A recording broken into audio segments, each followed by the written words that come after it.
gaano katagal bago makita ang results sa working out?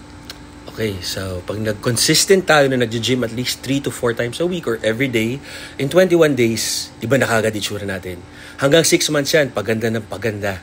Yan yung tinatawag nilang newbie gains. Pero after 6 months, dyan na pumapasok yung iba-ibang training style at nutrition style para muscle confusion, hindi masana yung muscle. Diyan pumapasok yung kailangan niya na stimulus para lumaki. Kasi kung walang stimulation, hindi magre-react, hindi lalaki yung muscle. Tapos kung walang proper nutrition, hindi rin siya lalaki. So mas kumocomplicate na habang tumatagal. Pero the first 3 months, kahit mali-mali gawin natin, basta consistent tayo, may makikita tayong difference.